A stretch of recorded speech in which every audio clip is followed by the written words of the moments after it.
자, 오늘 제목은 요셉의 인생 해석이다 하는 이런 제목이 되겠습니다. 특별히 요셉은 야곱의 집에서 11번째 아들로 태어나게 됐죠.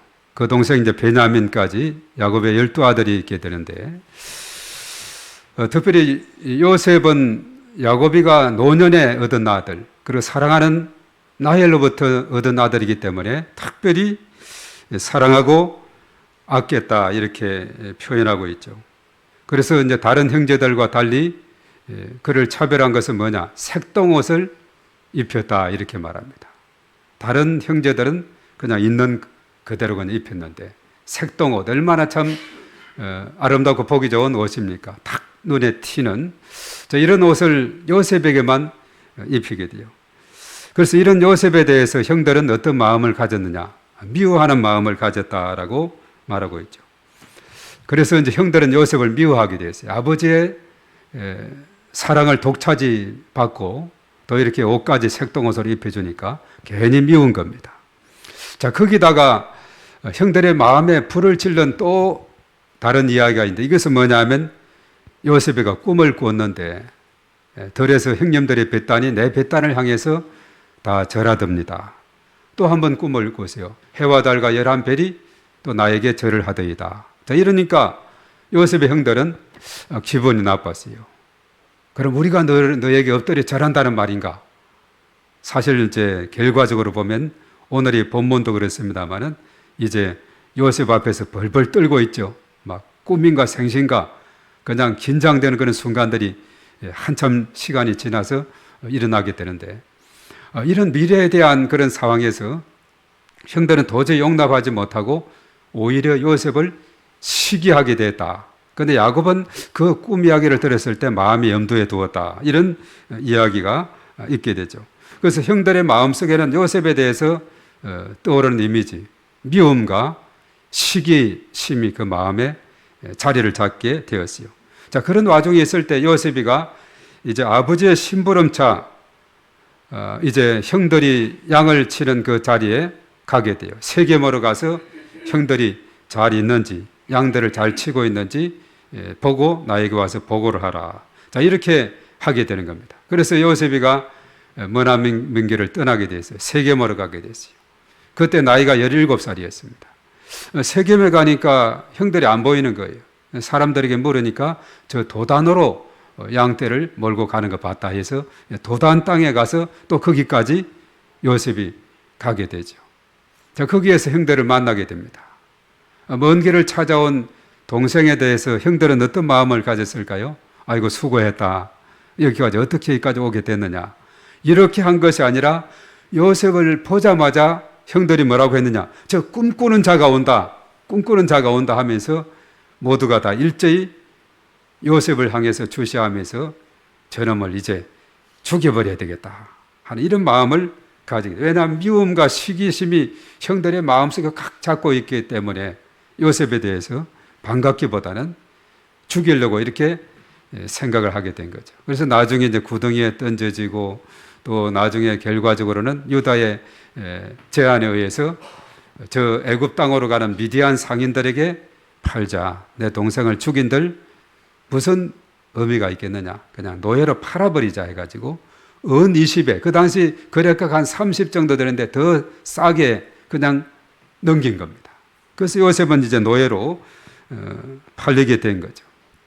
이것은 마치 예수님께서 마태복음 10장에 제자들을 파송하면서 뭐라고 했어요? 양들을 이리떼 가운데로 보냄과 같도다. 이렇게 예수님이 했던 그 말씀이 있죠. 바로 어떻게 보면은 야곱이가 그 요셉을 형들에게 보낸 것이 바로 이런 상황이 되어버린 거예요. 형들이 잘 이렇게 따뜻하게 대할 줄 알았는데 전혀 야곱은 그것을 생각을 못한 거죠. 그 형제들이 지금 어떤 마음을 가지고 있는 것을 읽지를 못한 겁니다. 그랬더라면 보내지 말았어야 됐죠. 그것도 모르고 그냥 보냈는데 죽을 뻔했다가 구덩이에 파떨어지고 노예로 팔리게 되는 이런 불쌍한 신세가 됐어요. 이때부터 이제 요셉의 인생은 캄캄한 어둠이 시작이 됐다는 사실입니다. 그렇게 아버지 야곱의 사랑을 독차지받던 그리고 곱게 자라던 요셉에게 인생의 큰 환란이 17살에 닥쳐오게 되었다는 겁니다. 자, 일세의 어려운 환경으로 변화된 요셉의 미래, 과연 어떻게 되었을까? 우리 성경을 읽으면서 창세기를 쭉 읽어나가면서 궁금증을 가지게 되죠. 요셉은 형들에 대한 배신과 절망 속에서 그의 인생이 땅바닥으로 떨어지고 말았을까? 정말 환경이 어렵게 됐다. 이렇게 생각을 하게 되죠. 그렇지만은 요셉은 하나님과 함께하는 사람이 되었기 때문에 그 어려운 환경과 힘든 역경과 환난 속에서도 요셉은 결코 그는 낙심하거나 절망하거나 포기하지 아니했다는 사실입니다. 요셉에게 있어서 무기는 뭐냐? 비록 환경은 어렵게 됐고 노예로 팔려가고 또 억울하게 누명을 쓰고 감옥에 갇히고 또 여러 가지 많은 시련이 그에게 오지만은 그에게 중요한 무기가 하나 있어요. 그것은 뭐냐 하면 하나님이 그와 함께 한다는 사실입니다. 우리가 창세기 39장 2절과 3절에 그거 한번 띄워주시면 좋겠는데요. 아래쪽에 있습니다. 자, 요셉의 무기가 뭐냐? 다 같이 읽어봅니다. 시작. 여호와께서 요셉과 함께 하심으로 그가 형통한 자가 되어 그의 주인 애굽 사람의 집에 있으니 그의 주인이 여호와께서 그와 함께 하심을 보며 또 여호와께서 그의 범사에 형통하게 하심을 보았더라. 예. 하나님이 함께 하게 되니까 요셉은 어떻게 됐어요? 형통하게 됐다. 이런 내용이 이제 그 다음에 21절, 23절 저 뒤로 가서 보면은 자, 함께 하시면 어떻게 나타나는? 다 같이 시작.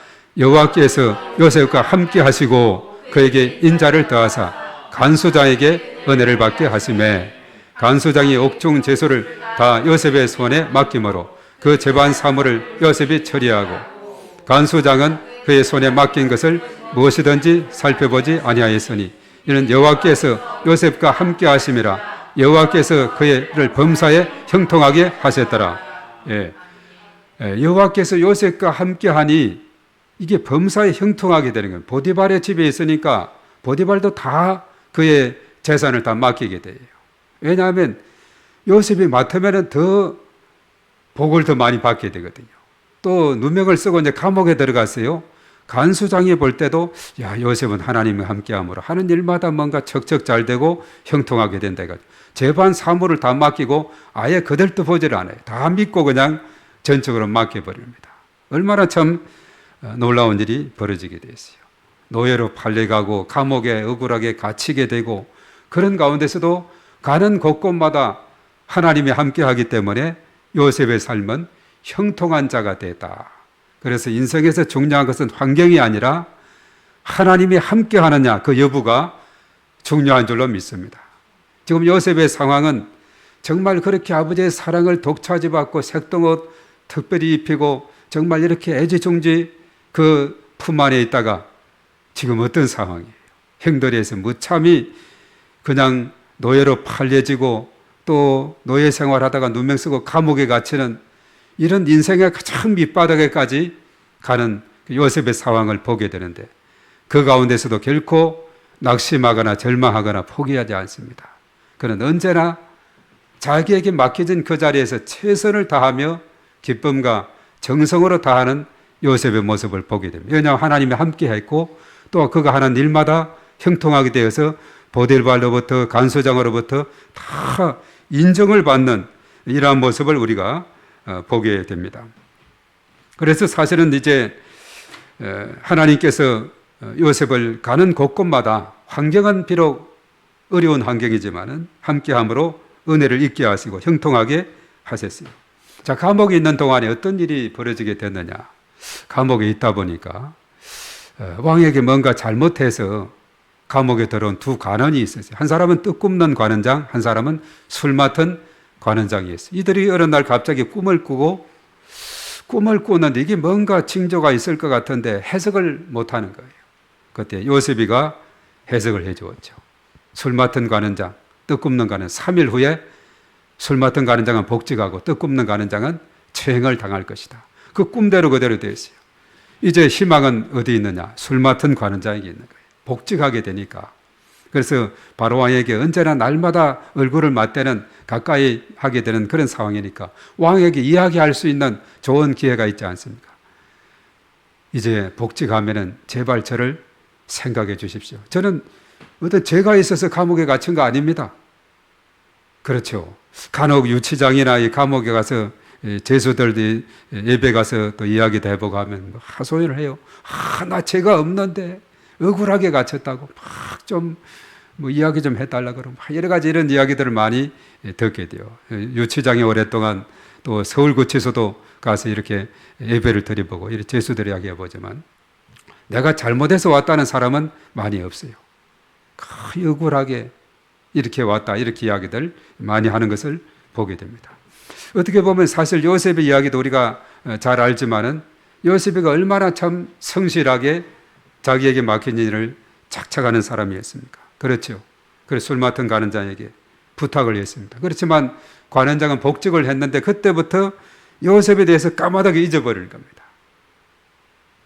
그 감옥에 있는 그 소년 뭐 아주 눈에 보이겠습니까? 내가 관직에 다시 복직하게 됐는데 잊어버렸어요. 자그마치 얼마나 잊어버렸나? 2년 동안 잊어버렸다 이렇게 말하고 있죠. 또 2년쯤 되었을 때 어떤 사건이 또 발생하게 됐어요. 바로왕이 꿈을 꾸었는데 참 이 꿈이 또 뭔가 신통한 꿈 같은데 그래서 애국의 점술가 또 현인들 다 이렇게 해석할 만한 사람 다 불렀지만 아무도 해석 못하자 왕은 수심에 가득 찼어요. 술 맡은 관은 언제나 가까이 보거든요. 얼굴이 언제나 이게 참 굳어 있고 슬픔에 잠겨 있고 뭔가 불안해 보이고 왜 그러냐? 내가 꿈을 이렇게 꾸었는데 아무도 해석해 주는 사람이 없잖아. 내 꿈의 그 내용을 좀 알고 싶다고. 그래서 술 맡은 관원장이 과거의 체면을 무시하고 왜냐하면 그 이야기 하려면 자기 과거의 잘못을 드러내야 되거든요. 상처를 드러내야 되거든요. 그냥 바로왕이 이런 어려운 상황이 있으니까 사실 제가 왕에게 죄를 지어서 감옥에 갇힌 적이 있지 않습니까? 자기의 과거를 참 아프지만 끄집어낸 거예요. 그 감옥에서 한 시부리 소년을 봤는데 그 소년이 참 꿈을 잘 해석해요. 우리도 전에 꿈을 꾸었는데 그 꿈대로 저는 복직되고 이렇게 되어 있습니다. 그러니까 해석할 수 있는 사람이 있다 하니까 바로왕은 기가 번쩍 떠있습니다. 그 소년 데리고 오라고. 자, 그래서 요셉에게는 기회가 생기게 된 거죠. 자, 인생길에서 정말 인생의 가장 밑바닥에 있는 그런 어려운 상황이다 생각했는데 이것이 이제 기회가 되는 겁니다. 그래서 요셉은 더 세수하고 수염도 깎고 옷을 제수복을 벗고 평복을 입고 왕에게 찾아간 겁니다. 그 왕에게 가서 들어보니까 그렇죠. 이것은 제가 해석하는 것이 아니라 하나님께서 행하실 겁니다. 하나님께서 해답을 주실 것입니다. 이것을 몇 번이나 이야기를 하는 겁니다. 그 당시에 애굽에서 하나님 이야기하기가 쉽지 않은 이야기거든요. 이스라엘 백성들도 애굽 땅에 가서 예배를 못 드리고 출애굽하는 것도 하나님께 예배 드리기 위해서 하나님을 제사하기 위해서 막 이런 내용들이 몇 번이나 반복이 되죠. 그 땅에서는 예배를 드릴 수 있는 그런 상황이 못 된 겁니다. 그래서 이 요셉은 바로에게 계속해서 하나님 이야기를 꺼내는데 41장 16절 봅니다. 다 같이 시작. 요셉이 바로에게 대답하여 이르되 내가 아니라 하나님께서 바로에게 편안한 대답을 하시리이다. 예, 바로가 그랬죠. 너는 꿈을 잘 해석한다 하더라. 내 들었다 하니까 요셉에게 딱 말하기를 제가 아닙니다. 하나님입니다. 자, 그리고 25절의 말씀에 다 같이 시작. 요셉이 바로에게 이르되 바로의 꿈은 하나라. 하나님은 그가 하실 일을 바로에게 보이심이니이다. 계속 하나님 이야기예요. 그리고 28절의 말씀에도 시작. 내가 바로에게 이르기를 하나님이 그가 하실 일을 바로에게 보이신다 함이 이것이라. 그러면서 32절에 바로께서 꿈을 2번 겹쳐 꾸신 것은 하나님이 이 일을 정하셨음이라. 하나님이 속히 행하시리니. 예. 거기에는 살진 7소하고 깡마른 7소가 살진소를 삼켰다. 그리고 아주 무성한 이삭 7이삭, 바짝 마른 이삭이 삼켰다. 이 꿈이지 않습니까? 이것을 듣고는 애굽의 현인들, 점술가들 다 불렀지만 아무도 대답 못했는데 이제 요셉은 하나님께서 그렇게 한다 해서 해석해 주었어요. 자, 그러자 바로가 감동을 합니다. 바로가 어떻게 감동을 하느냐? 이제 우리 41장으로 우리가 가서 33절, 36절, 33절로 한번 가보겠습니다. 다 같이 시작. 이제 바로께서는 명철하고 지혜 있는 사람을 택하여 애굽 땅을 다스리게 하시고, 바로께서는 또 이같이 행하사 나라 안에 감독관들을 두어 그 7해 풍년에 애굽 땅에 5분의 1을 거두되 그들로 장차 올 풍년의 모든 곡물을 거두고 그 곡물을 바로의 손에 돌려 양식을 위하여 각 성읍에 쌓아두게 하소서. 이와 같이 그 곡물을 이 땅에 저장하여 애굽 땅에 이말 7해 흉년에 대비하시면 땅이 이 흉년으로 말미암아 망하지 아니하리이다. 37절. 바로와 그 모든 신하가 이 일을 좋게 여긴지라. 예, 아멘. 그렇게 말했죠. 이것을 좋게 여겼다. 이렇게 말씀을 했습니다. 그래서 7년 풍년과 7년 흉년이 드는데, 풍년이 들었을 때 있다고 흥청망청 다 쓰지 말고 풍년이 들었을 때 창고를 넓게 지어서 잘 보관하고 우리 먹을 것만큼 먹고 이렇게 7년 동안 잘 쌓아둡시다. 그러면 다음에 흉년 7년이 들어도 문제가 없다는 이런 대안이에요. 그래서 지혜로운 사람을 택해서 이 일을 맡기면 됩니다 했을 때 그 제안을 들었던 바로왕과 신하들이 야, 오케이, 좋다는 겁니다. 자, 그러자 이제 요셉의 해석과 대책에 대해서 바로와 신하들이 좋게 여겼다 그랬죠. 결국 바로는 그 다음 37절에서 쭉 나오게 되는데, 바로의 입으로 자신의 입으로 하나님이 이 모든 것을 내게 보이셨다고 고백하는데, 37절 다 같이 시작. 바로와 그의 모든 신하가 이 일을 좋게 여긴지라. 바로가 그의 신하들에게 이르되 이와 같이 하나님의 영에 감동된 사람을 우리가 어찌 찾을 수 있으리요 하고, 요셉에게 이르되 하나님이 모든 것을 내게 보이셨으니 너와 같이 명철하고 지혜 있는 자가 없도다. 너는 내 집을 다스리라. 내 백성이 다 내 명령에 복종하리니 내가 너보다 높은 것은 내 왕자뿐이니라. 바로가 또 요셉에게 이르되 내가 너를 애굽 온 땅의 총리가 되게 하노라 하고, 자기의 인장 반지를 빼어 요셉의 손에 끼우고 그에게 세마포 옷을 입히고 금사슬을 목에 걸고 자기에게 있는 버금 수레에 그를 태우매 무리가 그의 앞에서 소리 지르기를 엎드리라 하더라. 바로가 그에게 애굽 전 총리로 전국을 총리로 다스리게 하였더라. 이렇게 말하고 있죠. 예. 바로는 자신의 입으로 하나님이 모든 것을 내게 보이셨다. 이렇게 하면서 애굽의 국무총리로 임명하게 되었다 하는 사실입니다. 관복을 입혔다 그랬죠. 그래서 요셉의 삶을 보면은 그의 인생은 옷으로서도 설명이 되고 있죠. 색동옷에서 그 다음에 노예옷으로, 감옥의 제수옷으로, 이제는 관복으로 그의 옷은 신분을 의미하고 있습니다. 그렇게 변화를 받게 되는 이런 놀라운 기적을 체험하게 돼요. 요셉은 하루아침에 제수의 몸에서 애굽의 제2인자 국무총리가 되는 기적을 경험하는 인생의 대역전을 경험하게 된 줄로 믿습니다. 행도리에서 노예로 팔려가고 보디발의 집에서 누명을 쓰고 감옥에 갇혀서 2년 이상의 시간을 보냈는데 제수가 변하여 국무총리가 되는 놀라운 역사를 이루어가게 된 줄 믿습니다. 우리 요셉의 꿈에 대한 해석대로 풍년 뒤에 가나안 땅의 기근이 오므로 인해서 양식이 떨어지게 되자 야곱의 가족들, 이제 애굽에 가면, 야곱이 그랬죠. 야곱에 가면 양식이 많다더라.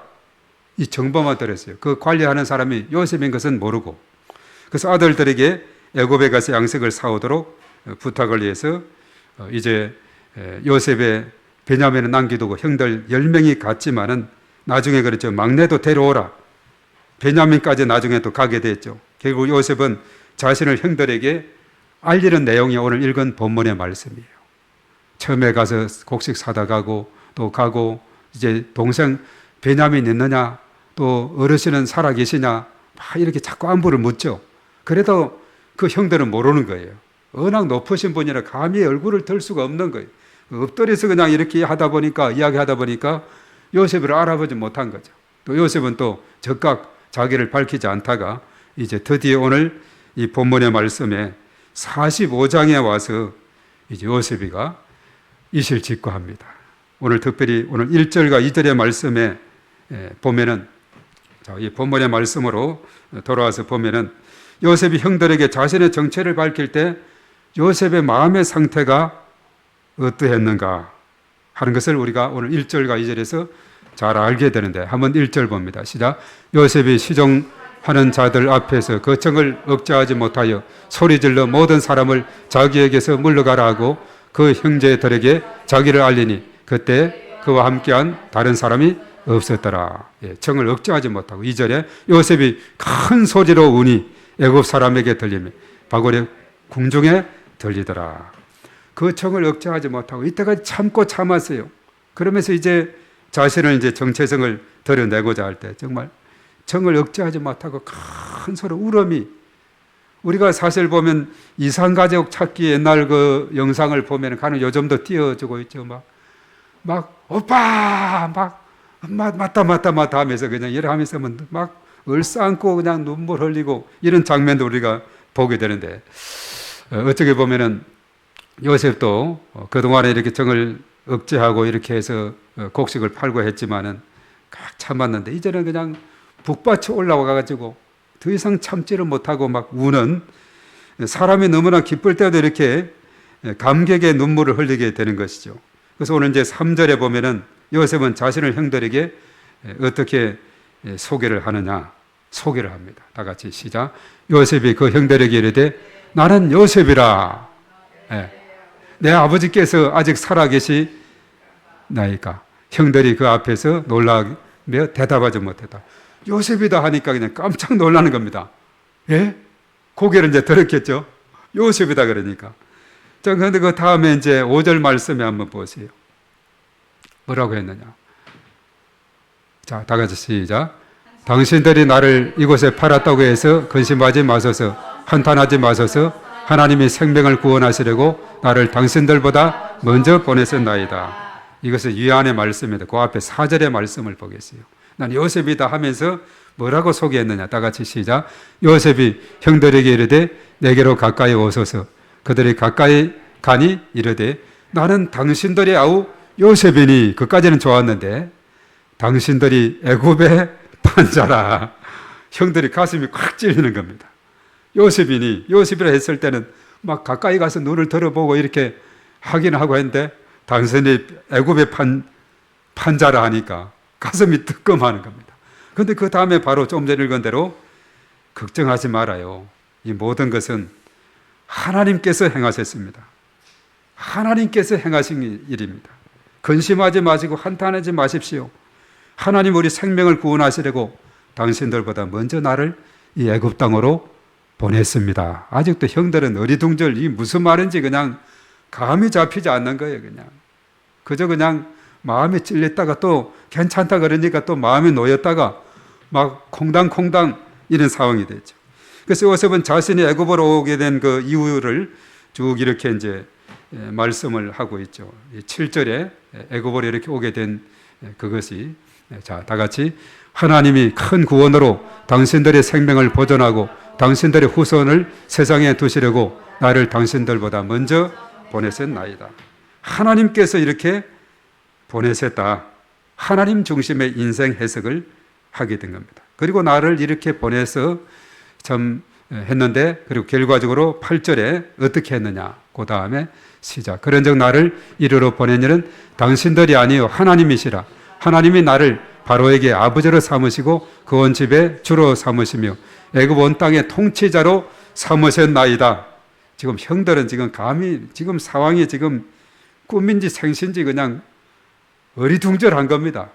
애굽의 통치자로 삼았다고 어리어리하거든요. 관복을 탁 입고 있으니 얼마나 자기들 모습에 초라하고 막 굽신굽신 전에 애굽의 그 요셉의 꿈대로 됐지 않습니까? 형들이 그냥 막 넙실넙실 그냥 어찌할 줄을 모르는 이런 상황이 되었어요.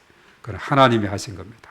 우리 가족을 살리기 위해서 나를 먼저 이렇게 보낸 것이고, 형들이 팔았지만은 하나님이 행하신 일이고, 이렇게 해서 나는 여기에서 국무총리가 되고, 여기까지는 있는데 아직 그 내부 자세한 사항은 모르는 그런 가운데 있어요. 요셉은 왜 형들에게 자신을 노예로 판 일 때문에 근심하거나 한탄하지 말라고 했느냐? 바로 하나님이 요셉의 가문에 생명을 구원하시려고 자신을 먼저 애굽에 보냈기 때문이라고 오늘 말씀을 하고 있습니다. 네. 얼마나 참 놀라운 일입니까? 자신의 인생을 하나님의 주권과 섭리 관점에서 해석하는 요셉을 보면서 우리는 무엇을 생각하게 되느냐? 그리스도인의 삶은 하나님께서 인도하시며 하나님의 때에 높이시고 축복해 주시는 줄로 믿습니다. 요셉은 비록 형들에 의해서 노예로 팔려서 애굽에 갔지만은, 그러나 지나온 일들은 여러 가지 많은 상처와 아픔과 고통과 괴로움과 환난과 어려움이 있는데, 그러나 다 지나고 보니 모든 것이 하나님의 계획 속에 있었음을 깨닫게 된 겁니다. 그래서 사실은 요셉은 이렇게 말할 수가 있었어요. 하나님이 모든 것을 행하셨다고, 이 모든 것은 하나님의 은혜였다고 이렇게 고백하는 거죠. 요셉 가문을 살리기 위한 하나님의 계획이었다는 것을 오늘 여기에서 언급하고 있죠. 요셉은 아버지 야곱에게 가서 온 가족이 애굽으로 오라고 초청했어요. 사실 야곱은 지금 요셉이 죽은 줄로 알고 있죠. 지난번에 형들이 아주 아버지를 속였죠. 구덩이에 빠뜨리면서 색동옷을 벗기고 거기에다 염소 피를 묻혀서 아버지에게 보내면서 이 아들의 옷이 맞냐고 하니까 이 아들의 옷이 맞다고, 내 아들 죽었다고 막 이렇게 한탄하고 있는 상황이죠. 야곱은 죽었다, 요셉은 죽었다 생각했는데 요셉은 아버지를 초청했어요. 그리고 동생 베냐민과 목을 안고 울었습니다. 형들과도 얼싸안고 우는 장면이 오늘 이 본문의 말씀에 나오고 있죠. 그래서 바로와 그 신하들도 이 소식을 듣고는 너무나 기뻐했어요. 그래서 가나안 땅에 야곱과 그 가족들을 이끌어 오라고 하면서 바로는 수레까지 지원해요. 그 연세 많으신 아버지, 또 아이들, 또 연약한 자들 그 수레를 타고 오도록. 그리고 언제 오게 되면은 애굽에 좋은 땅을 줄 것이고 기름진 것을 먹게 할 것이다라고 오늘 본문에 바로 그 다음에 16절, 17절, 18절에 쭉 이어지게 되는 것을 봅니다. 이 얼마나 참 영광스러운 놀라운 일이 되고 있습니까? 자신을 노예로 판 형들을 용서하고 화해의 입맞춤과 포옹을 하는 요셉을 보면서 우리는 요셉은 용서의 사람이다, 하나님 중심의 사람이라는 것을 우리가 알 수가 있습니다. 그래서 우리는 요셉에게서 예수님의 모습을 발견하게 되는 거예요. 예수님의 예표가, 물론 이삭도 예수님의 예표로 그 창세기 22장에서 모리아산에서 아브라함이 번제를 드리라 하는 것 시험에서 이삭이 아무 저항을 하지 않고 제물로 이렇게 결박되는 모습, 이런 것을 봐도 예수님의 예표다 하지만은 어떻게 보면은 요셉이가 예수님 닮은 것이 참 많이 있는 것을 보게 되는데, 자, 야곱의 아들 요셉과 예수님을 비교하면 여러 가지 많은 공통점이 있어요. 아버지의 사랑과 또 형제들의 미움을 받았어요. 야곱에게 특별한 사랑을 받은 요셉, 형제들의 미움을 받아 노예로 팔렸죠. 예수님도 아버지 하나님의 사랑을 듬뿍 받은 그런 자였지만 동족에게 거부당하고 또 팔리고 십자가까지 지는 이런 일이 있었죠. 그리고 고난과 구원의 면에서도 마찬가지입니다. 요셉은 형들에게 노예로 팔리고 누명을 쓰고 감옥에 갇히는 큰 고난을 겪었죠. 그래 애굽의 총리가 되어서 극심한 기근으로부터 가족을 구원하게 되었어요. 요셉은 형들에 의해서 고난을 받았지만 결코 흔들리지 않고 형통한 삶을 살았습니다. 그것은 뭐냐? 하나님이 함께 했기 때문에 가능했던 일입니다. 십자가의 고난을 통해 인류를 구원하신 예수님, 바로 고난과 구원, 십자가 고난과 그리고 다시 부활하신 예수님께서 우리를 구원의 길을 인도하셨죠. 그리고 용서와 화해의 사람이었습니다. 자신을 팔아넘긴 형제들을 용서하고 화해한 요셉은 죄인을 용서하시고 하나님과 인간 사이의 화해를 이루신 예수님의 사랑을 의미하고 있어요. 온유한 예수님의 성품을 바로 요셉에게 닮은 거죠. 우리가 고난과 상처를 입었을 때 고난과 상처에 매몰되지 말고 사랑의 예수님을 바라보는 그런 믿음이 있어야 될 줄 믿습니다. 예수님은 사랑으로 원수 간의 화해를 이루셨어요. 그래서 우리는 문제를 바라보지 말고 문제 해결자 주님을 바라보는 삶이 중요하다는 것을 깨닫게 됩니다. 요셉은 자신을 배신한 형제들이 기근으로 인해서 고통받을 때 그들을 알아보았지만 복수하지 않았고 오히려 자신의 정체를 밝히면서 용서하고 화해를 했다. 이렇게 말하고 있죠. 예수님께서도 제자들에게 그랬죠. 용서를 어떻게 얼마나 하면 됩니까? 그래 했을 때 7번 아니라 7번씩 70번씩이라고 해라. 490번이 아니라 무한대로 용서하라는 그런 의미가 있죠. 그러면서 1만 달란트 빚진 자 비유를 통해서 그런 그 1만 달란트 어마어마한 돈입니다. 1달란트가 6천 데나리온 노동자 20년의 품삯이면 1만 달란트는 1만을 곱해보세요. 20년에. 이거는 그냥 어마어마한 것이죠. 그런데 자기에게 100데나리온 빚진 동간을 용서하지 못해서 다 빼앗기고 감옥에 쳐넣고 그 갚을 때까지 감옥에 있으라고 이렇게 했던 그것을 보면서 거기서 마태복음 18장 35절에 그랬어요. 너희도 각각 마음으로부터 형제를 용서하지 아니하면 나의 하늘 아버지께서도 너희에게 이와 같이 하시리라. 이렇게 말했죠. 우리도 예수님의 그 사랑에 힘입어서 엄청난 주님의 그 십자가 사랑으로 용서함을 받은 우리들입니다. 1만 달란트 빚진 자와 같은 그런 자죠. 도저히 갚을 수 없는 그 빚을 주님께 졌죠. 그래서 우리는 모든 사람을 향해서 요셉처럼 사랑의 화해의 손길을 펼쳐야 될 줄로 믿습니다. 그리고 사실 가만히 보면 요셉이가 감옥에 갇혀서 이제 17살에 노예로 팔려가서 감옥에 쭉 갇혀 있었는데 오랫동안 있은 것 같아요. 28살쯤 되어서 술 맡은 가는장과 떡 굽는 가는장의 꿈을 해석하고 그들이 이제 술 맡은 가는장에 복직하게 됐죠. 복직하면 나를 왕에게 이야기해서 풀어달라고 했지만은 까마득하게 2년 동안 잊었다 그랬어요. 30살이 되어서야 왕이 꿈을 꾸고 그때서야 그 술 맡은 가는장이 왕에게 이야기해서 요셉이가 꿈 해석해주고 국무총리가 됐죠. 30세 이집트의 총리가 되었죠. 2년 동안 더 기다려야만 했는데 그것은 요셉으로 하여금 연단의 시간이 되고 또 하나님의 시간표가 바로 30세 되기까지 주어지게 된 걸 봅니다. 이것은 예수님도 보면은 이 땅에 태어나서 30살이 돼서 공생애를 시작했어요. 그리고 3년 반 동안의 사역을 하시다가 십자가 지시고 부활 성천 하셨죠. 30세, 예수님 30세, 그리고 요셉이 30세. 이것을 우리가 공통점을 보게 되는 것이죠. 자, 오늘이 무슨 주일이라 했습니까? 평신도 주일이다. 이렇게 했죠. 평신도로서 우리가 이 땅에 살아가면서 모든 성도들이 삶의 현장에서 다른 것보다도 요셉처럼 용서와 화해의 사람이 되어야 될 줄로 믿습니다. 그래 하게 될 때 우리가 속한 공동체가 평화롭고 화목한 공동체가 될 것입니다. 요셉의 하나님 중심의 인생 해석은 그 가족의 아름다운 화해를 이루었고 동시에 가문의 은혜의 시대가 활짝 열리게 된 줄 믿습니다. 그 가뭄의 때 2년 차인데 앞으로 5년이 더 가뭄이 있을 것이다. 그렇게 말을 했지 않습니까? 바로와 신하들까지 너무나 기뻐했다. 수레까지 지원하고 좋은 땅도 주겠다고 바로가 약속을 했죠. 이처럼 가정의 화목은 믿음의 가정으로 세워지게 되고 이웃에까지 주변의 사람들까지 기쁨이 전해집니다.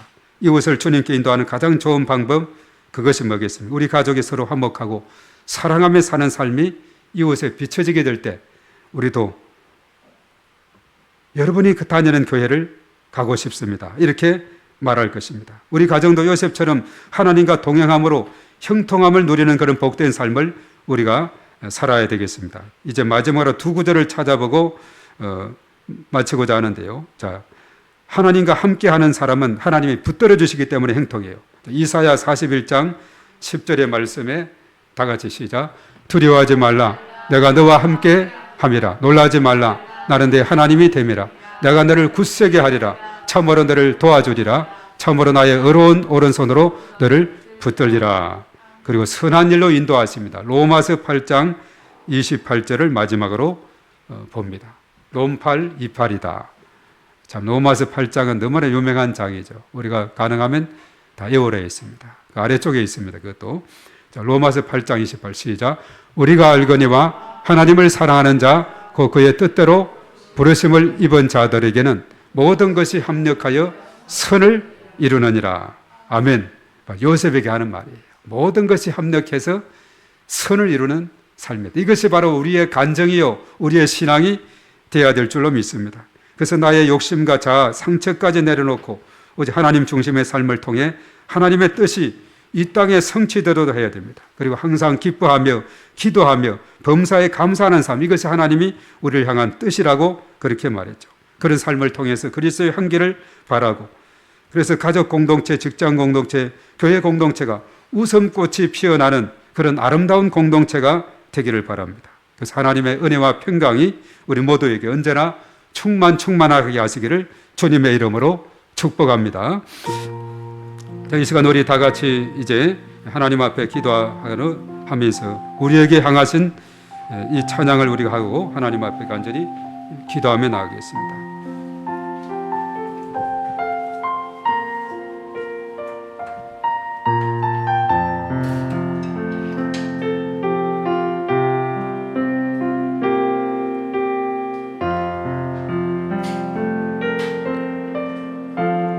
우리에게 향하신 여호와의 인자하심이 크고 크도다.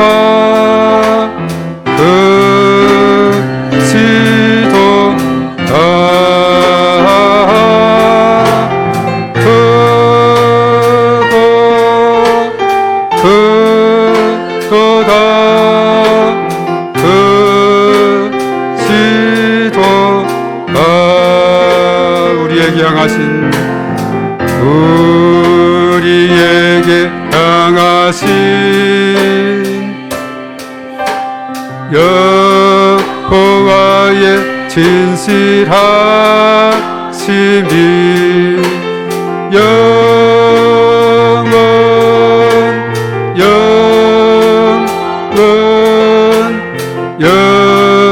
영원하시도다.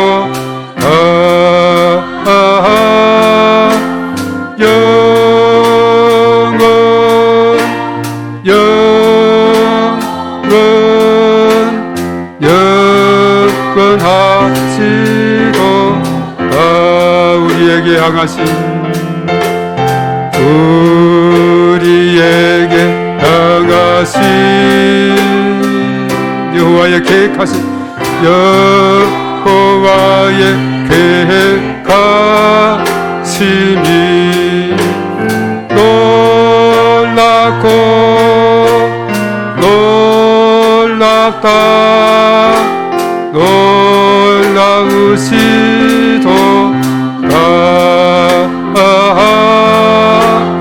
놀랍고 놀랍다. 놀라우시도다. 3절 우리에게 이렇게 3절합니다. 우리에게 향하신 여호와의 계획하심이 여호와의 계획하심이 놀랍고 놀랍다. 놀랍고 놀랍다. 놀라우시도다.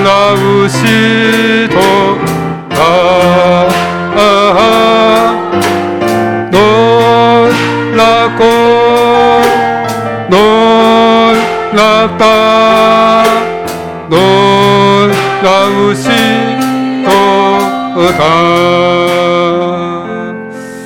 그렇습니다. 우리를 향하신 하나님의 그 놀라운 계획, 참으로 너무나 놀랍고 놀라운 것을 우리가 다시 한번 기억하면서 지금까지 지내온 이 모든 것이 하나님의 인도하심이요 축복이요 은혜의 씀을 우리가 고백하며 또 하나님 앞에 나아갑니다.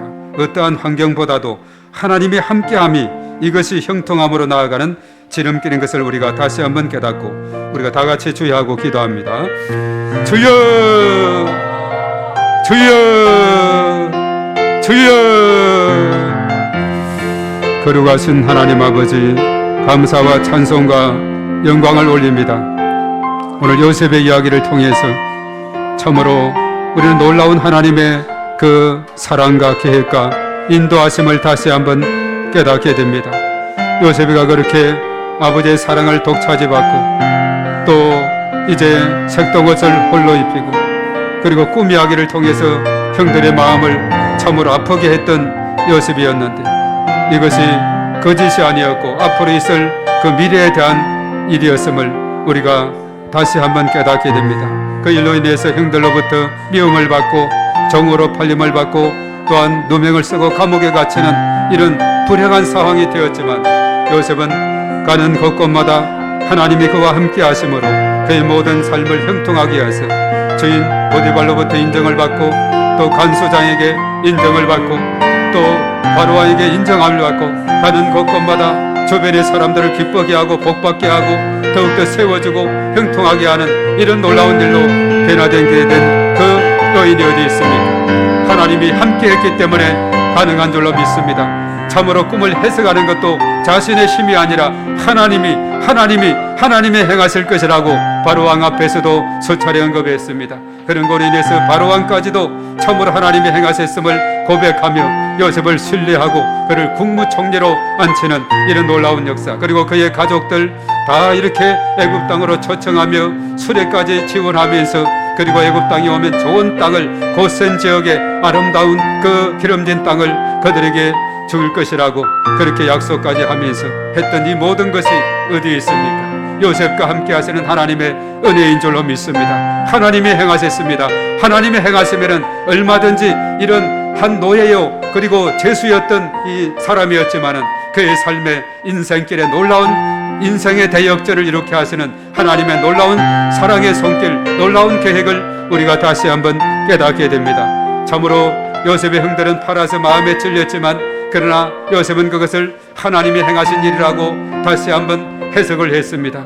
참으로 하나님 중심의 삶, 용서의 사람, 화해의 사람, 이 요셉 한 사람 때문에 그의 가정 가문에 참으로 희망의 문이 활짝 열리게 된 것을 우리가 봅니다.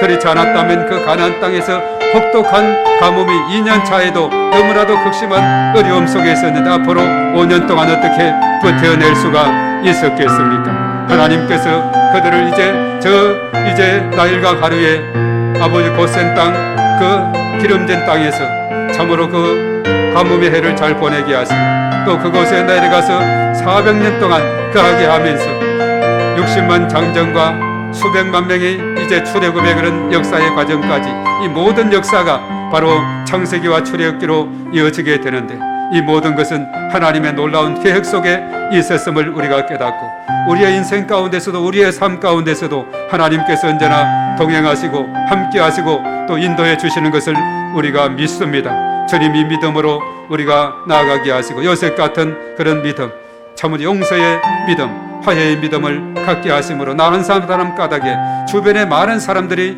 복을 받고 기뻐하고 즐거워하는 이런 놀라운 일들이 일어나게 도와 주시옵소서. 주님을 찬양합니다. 주님 영광 받아 주시옵소서. 주여 믿습니다. 도와주시옵소서.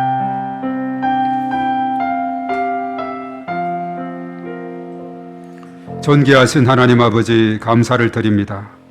오늘 요셉의 인생 해석이 참으로 놀라운 것을 다시 한번 깨닫습니다. 요셉이가 감정대로 그 상처받은 대로 그대로 형들을 대했더라면 그 가정이 어떤 가정이 됐겠습니까?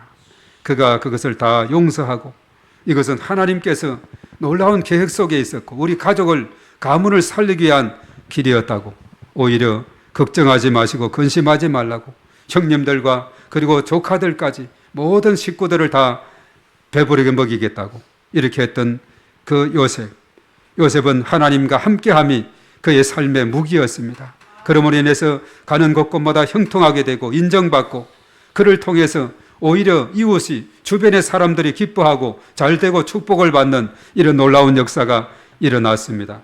오늘 평신도주의를 맞이해서 우리 한 사람 한 사람이 삶의 현장에서 가정에서 일터에서 또한 있는 그 자리에서 참으로 요셉과 같은 이런 삶이 되어서 주변의 사람들을 복받게 하고 기뻐하게 하는 이런 삶이 되고 웃음꽃이 만발하는 그런 공동체가 우리가 가는 곳곳마다 일어나는 그런 복된 삶이 되게 하여 주심으로 하나님 앞에 큰 영광 돌리는 저희 모두가 되게 하여 주시옵소서.